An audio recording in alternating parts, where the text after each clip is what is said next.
고린도전서 7장.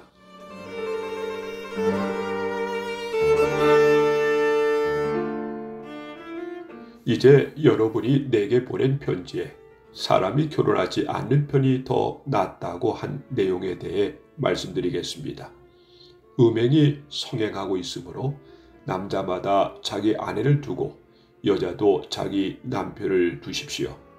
남편은 아내에게 혼인의 의무를 다하고 아내도 남편에게 이렇게 하십시오. 아내가 자기 몸에 대한 권한을 행사하는 것이 아니라 남편이 하며 남편도 자기 몸에 대해 권한을 행사하는 것이 아니라 아내가 합니다. 남편과 아내는 서로 합의하여 기도에 전념하기 위해 얼마 동안 떨어져 있는 경우를 제외하고는 서로 떨어져 있지 마십시오. 잠시 떨어져 있는 경우라도 사탄이 여러분의 약함을 틈타 시험할지 모르니 그 후에는 다시 합치십시오. 이것은 내가 충고로 드리는 말씀이지 명령은 아닙니다. 나는 모든 사람이 나처럼 지내기를 바랍니다. 하지만 각 사람마다 하나님께서 받은 은사가 달라서 어떤 사람은 이러하고 또 다른 사람은 저러합니다. 결혼하지 않은 사람들과 과부들에게 말합니다. 여러분들도 나처럼 결혼하지 않고 지내는 것이 여러분에게 좋습니다. 그러나 자신을 절제할 수 없거든 결혼하십시오. 욕정에 불타는 것보다 결혼하는 편이 낫습니다. 이제 이미 결혼한 사람들에게 명령합니다. 이것은 나의 명령이 아니라 주님의 명령입니다. 아내는 남편과 헤어지지 마십시오. 남편과 헤어지는 일이 있게 된다면 결혼하지 말고 그대로 혼자 지내든지 아니면 전 남편과 다시 합쳐야 합니다.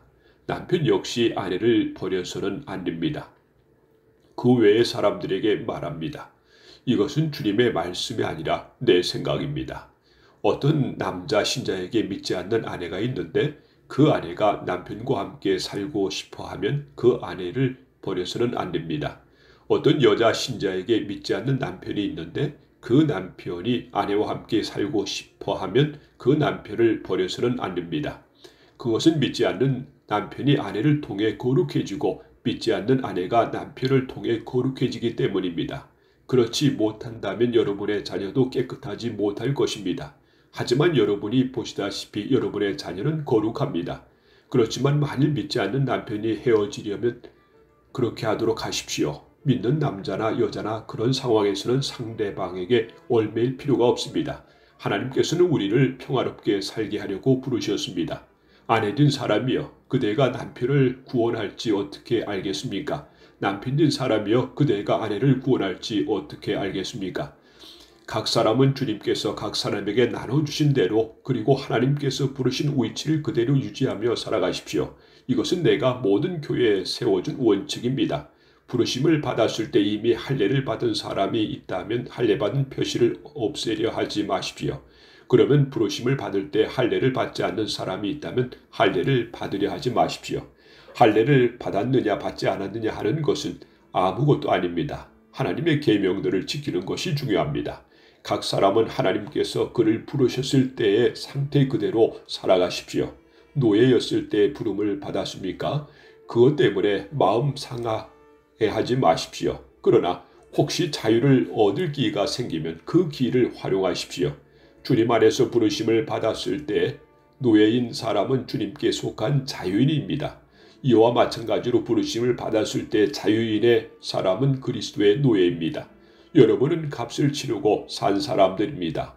더 이상 사람들의 노예가 되지 마십시오.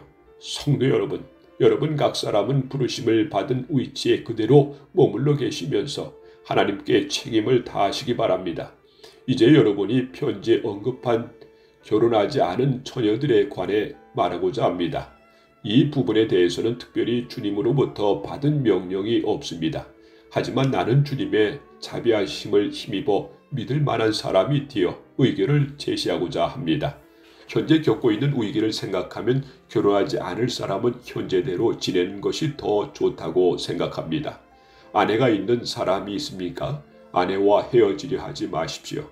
아내와 헤어졌습니까? 아내를 구하려고 하지 마십시오. 그러나 여러분이 결혼한다고 해서 죄를 짓는 것은 아닙니다. 처녀가 결혼한다고 해도 죄를 짓는 것은 아닙니다. 다만 결혼한 뒤에는 이 세상에서 겪는 환난을 맞이하게 될 것입니다.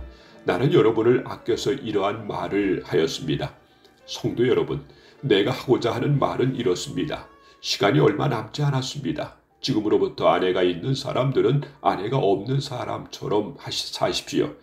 우는 사람은 울지 않는 사람처럼, 기쁨에 넘친 사람은 기쁘지 않은 사람처럼, 물건을 사는 사람은 자기가 산 것을 가지고 있지 않은 사람처럼 사십시오. 세상 물건을 쓰는 사람은 그것들의 마음이 빼앗기지 않은 사람처럼 사십시오. 그것은 이 세상의 현재 모습이 지나가고 있기 때문입니다. 나는 여러분이 마음을 쓰는 것 없이 살기를 바랍니다. 결혼하지 않는 남자는 어떻게 하면 주님을 기쁘시게 할까 하고 주님의 일에 마음을 씁니다. 그러나 결혼한 남자는 어떻게 하면 아내를 기쁘게 해줄까 하며 세상 일에 마음을 쓰게 됩니다. 결혼한 남자의 마음은 이렇게 나누어집니다. 결혼하지 않은 여자나 처녀는 자기의 몸이나 영혼을 주님께 거룩하게 드리기 위해 주님의 일에 마음을 쓰지만, 결혼한 여자는 어떻게 하면 남편을 기쁘게 할 수 있을까 생각하며 세상 일에 마음을 씁니다. 여러분 자신의 유익을 위해서 내가 이러한 말을 하는 것이지 여러분을 속박하려고 그러는 것은 아닙니다. 나는 여러분이 나누지 않은 마음으로 자신을 주님께 드려 바르게 생활하기를 바랄 뿐입니다. 어떤 남자에게 약혼한 여자가 있는데 자기가 그 여자에게 적절하지 못하게 행동하고 있다는 생각이 들고, 더욱이 약혼녀가 혼기를 지날 만큼 나이가 들게 되어 여자와 결혼해야 할 것 같다고 판단된다면 원한대로 행하십시오. 죄짓는 것이 아닙니다. 두 사람은 결혼한 것이 좋습니다. 그러나 자기 마음에 결혼하지 않기로 굳게 결심을 하고 또 반드시 결혼을 해야 되는 것도 아니고, 자신이 욕정을 억제할 능력이 있어서 약혼한 처녀와 결혼하지 않기로 결심을 했다면 그것도 잘하는 것입니다. 그러므로 자기가 약혼한 처녀와 결혼을 하는 것도 잘하는 것이지만 결혼하지 않는 것도 더 잘하는 것입니다. 여자는 남편이 살아있는 동안에는 남편에게 매인 몸입니다. 그러나 남편이 죽으면 자기가 원하는 사람과 자유롭게 결혼할 수 있습니다.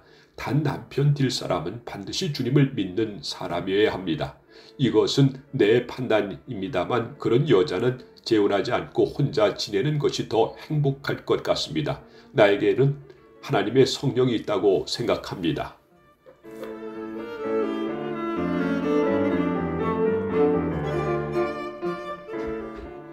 고린도전서 8장.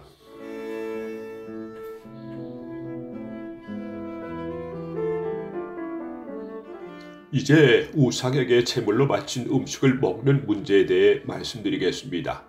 여러분이 우리는 다 지식이 있다고 주장하는 것을 우리는 알고 있습니다.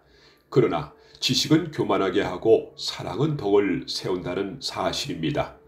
어떤 사람이 자기가 무엇인가 안다고 생각하면 그 사람은 마땅히 알아야 할 것을 아직은 모르고 있는 사람입니다.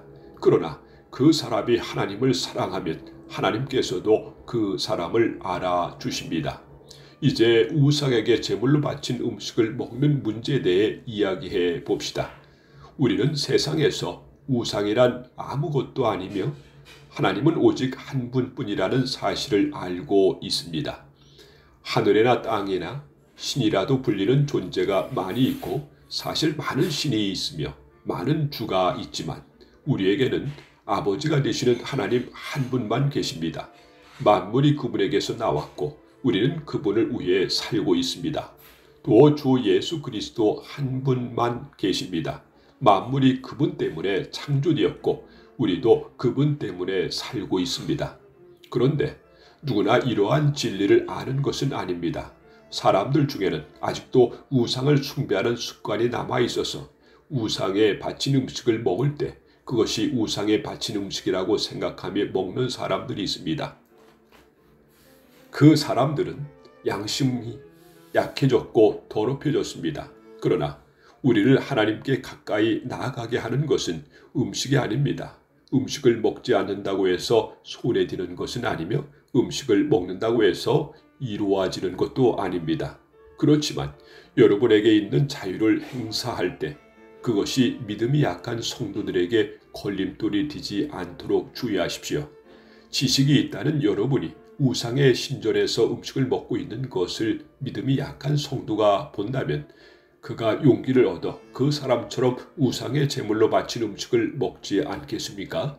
이렇게 되면 믿음이 약한 성도는 여러분의 지식 때문에 망하게 되는 것입니다. 그리스도께서는 바로 그 성도를 위해 죽으셨습니다. 이러한 식으로 여러분의 동료 성도들에게 죄를 짓고 그들의 약한 양심에 상처를 준다면 여러분은 그리스도께 죄를 짓는 것입니다. 그러므로 내가 먹는 음식 때문에 내 동료 성도들이 걸려 넘어지게 되면 그 사람이 걸려 넘어지지 않도록 하기 위해 나는 평생 고기를 먹지 않을 것입니다.